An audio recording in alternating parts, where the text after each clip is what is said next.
Welcome to Project Starfish. My name is Subhashish Acharya, and I'm the founder of Project Starfish, which is a contemporary workforce platform which relaunches people's careers.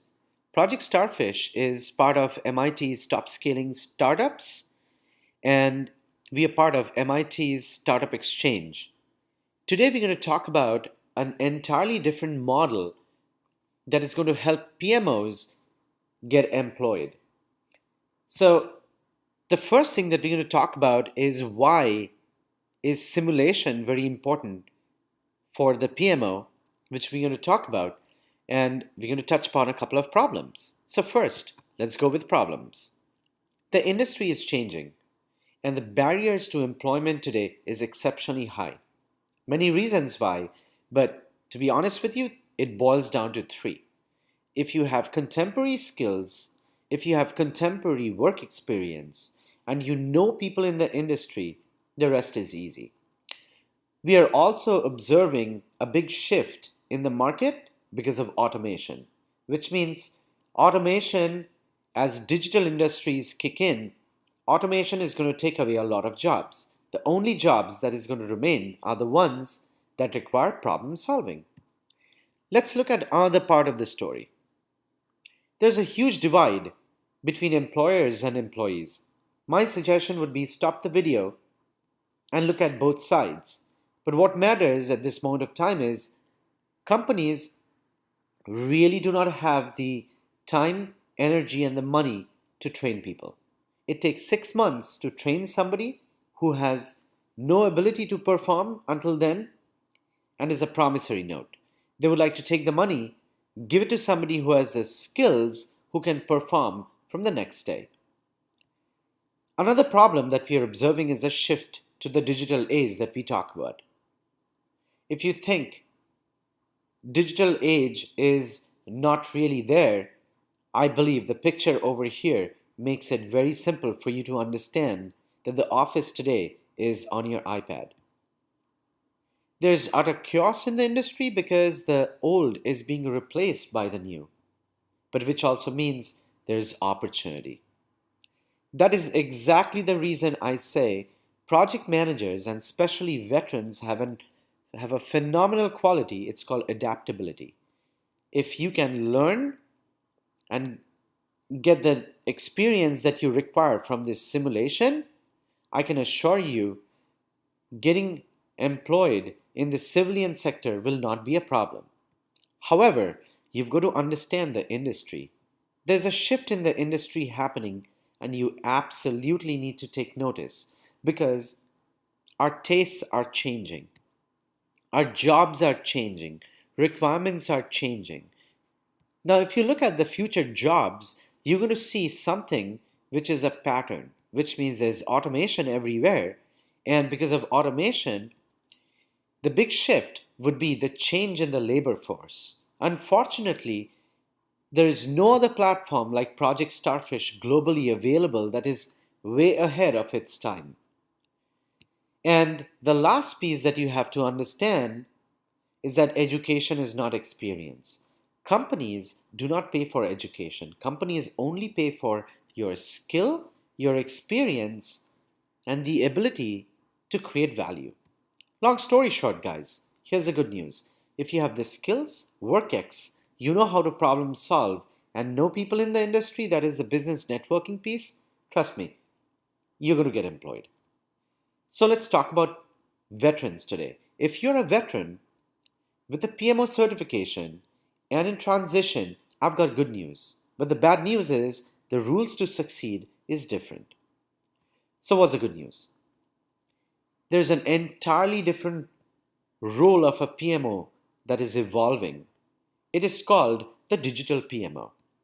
You see, automation is going to kick in. Companies want automation simply because it saves money. So where's the opportunity? McKinsey did an industry study. It is very critical for you to stop the video and take a look at this picture. On the left are the industries, and the lights, the Christmas lights that you see, the yellow, green, red, it basically means green is high automation. The red, they're going to automate. Which means if you look at these particular industries, there's a huge dependency on high manpower and processes. And companies are starting to automate or they are being forced to automate, which means there's a huge need for project management. So PMI says there's going to be about 700,000 jobs. I'm going to say there's going to be about 10,000 project manager jobs for a digital PMO. I can say that because I work for a big company and manage a consulting company and I'm involved in cutting edge future of work. So now it's time to talk about solutions. How do you get there? How do you get the experience? And that is through simulation. We're going to talk about it. But first, what do we do? As I said, we are a career launcher. We give you the skills, the experience, the network, and we do it differently, which we're going to talk about too. But first, let's talk about Ben. Ben was unemployed for 12 years.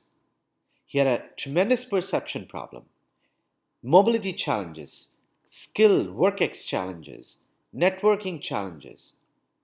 After leaving after leaving Project Starfish, Ben got employed as a recruiter. He worked on several live projects.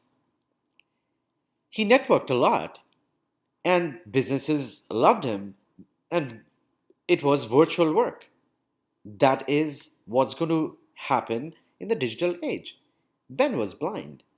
And if you do not know the situation of blind workers today, well, they say about 70% of about 4 million workers are unemployed. We personally believe that it's about 90% or maybe 95%. It's tough getting a job for people who are blind. And Ben got a job. And I'll tell you why. Our training is like a game, it's called a simulation. Just like a flight simulator, this is just like a flight simulator, but it's very real. Everything over here is real to help you gain that experience. The PMO game is every PMO game is real, 100% real. Real people, real projects, processes, customers, money, everything's real. And the good thing is, only you know it's a game. The rest of the people do not. That's the reason the game works. Now, the way the game works is exactly to show you how you can apply project management principles that you have learned and then get a superior experience by solving problems. So, as a PMO, what do you need to do? Apply your skills, be very diligent in understanding the process because we will not make it 100% clear. It's up to you to do it. Develop superior problem solving skills, research the industry well, tighten up project execution skills, and remember you're clocked, which means you don't do it well, you're fined, right? Okay, and that's the beauty, right? So let's talk about the simulation game. A couple of things, guys. Before we talk about the simulation piece at a high level, and then there's a video later which shows you the entire game and the rules and what you need to do. The PMO cycle has 9 steps, and you need to go through all of them. Now, what are the rules? Well, we're going to talk about the rules, but again, as I said, it's a game. Not everything is crystal clear. It's up to you to clarify it. Which means, to be honest with you, you'll be provided with all the resources and you'll be expected to perform. The cycle has everything that you need. Trust me, everything. And which means that you are expected to create the outcome based on performance. And of course, it's a real world. So, which means you're clocked and you can only succeed if you prepare. If you don't, trust me, you're not going to succeed at all. What attracts fines? First is low performance. Second, if you can't complete the cycle, you're fined. Third is if you're going over the time limit, you're fined. Right? So, what are the rules? First rule, sign the contract. Right? That is agree to play the game. What are the rules then? You're the PMO, you decide the rules. However, here's the catch. The catch is you cannot negotiate on performance and the outcome of the project, right? So the boundaries are very clear. How you want to play the game is up to you, and the game is 100% real. And you'll definitely realize that as a PMO, you have responsibility, but you don't have authority. The only thing that you can do is influence. Influencing is an art, and this is where you develop it. Now, if you want to ask for help, sure, but again, you can't get others, you have to have others do the work. You cannot do the work for them, remember. And as I said, plan really well. Every step is tested, every step is measured for 4 years so we know what we are doing. Developing the relationship with the team is key. So the question is, why do you need to get efficient at this simulation? The answer is simple. It creates work experience.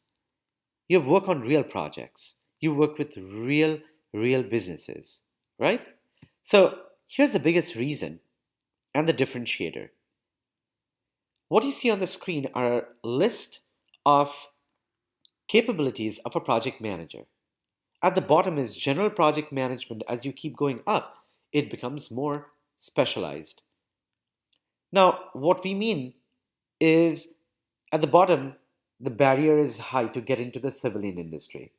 But as you become specialized, the barrier to entry becomes low. And that is exactly the reason we would like you to experience and specialize yourself. So, long story short, does the system work? You bet. We have tested this for 4 years. It has worked all the time. It's proven.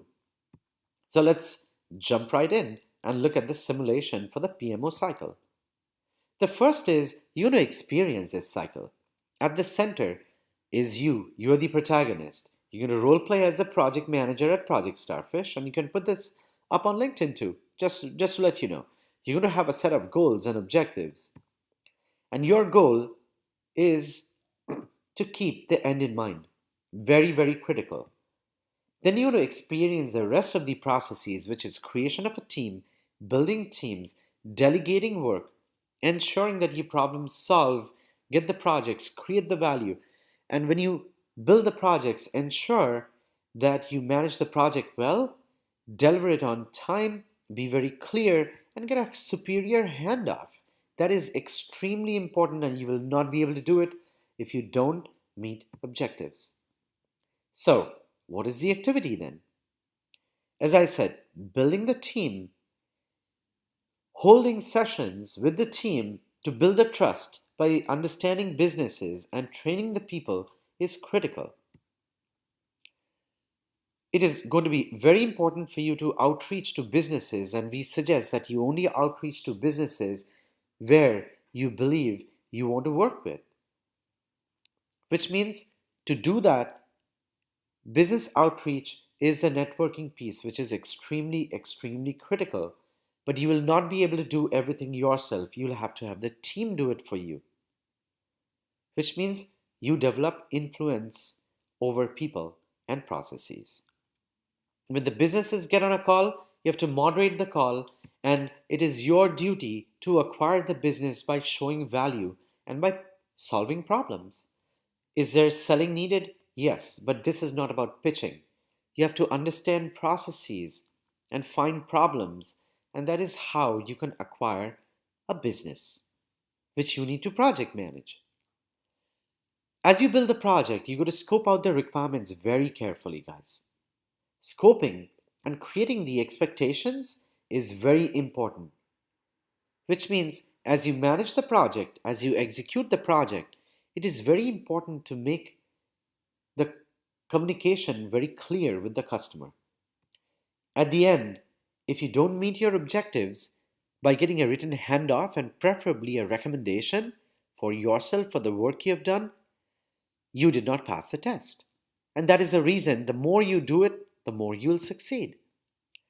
So, what kind of skills and experience would you gain? Simple. Starting with just recruitment, which is an art, believe me, doing case study models about companies and processes and how they do business, requires business research capabilities. Very critical. The next tier step is the people piece, which is building teams, delegating the work, problem solving, and the last piece is to sell without selling. You are not pitching anymore. You have to solve people's problems, and that is an art you're going to learn here. And that's what companies want to pay for. You're also going to go through several cycles of negotiation and building trust with customers. You have to gather the requirements, set the expectations, which is an art in itself, and you got to execute flawlessly. You can only do that when you understand worker psychology. Managing teams and leading teams is very important, and you're going to get the experience with the real people over here who are going to do the work. Customer relationship, the most important factor, and delivering against the commitment, the expectation, and getting the handoff can only happen when you deliver against the expectations, and the expectations are something that you have to set beforehand. At the end, the more you repeat the cycle, the better you are. Why? It's simple. Look at this same slide that we talked about. You understand that higher you go, the better you are. Which means as you start the simulation cycle, you're kind of here, which is at the bottom. But the moment you start getting the experience, you're actually here, which is the digital PMO. We have a phenomenal program. You can go to www.pstarfish.org/veterans. You can go through that training to become a digital technology management PMO, which companies pay a lot for. But to be honest with you, getting uh, you know getting into the industry and breaking that barrier is the most important step, and that is something that we can absolutely help you out with. So, where are the opportunities? Again, the moment you get that experience, the civilian world opens up. There are thousands and thousands of opportunities, which means you can just target many of these industries, understand the companies who are looking to automate, and you can start interviewing. Here is a quick example of a conversation at the same company before the simulation and after the simulation. My suggestion would be that you stop the video and take a look at the conversation, because at the end, you'll be able to have real recommendations, real stories of success. You're going to absolutely zap people when you say that you have created employment for people with disabilities.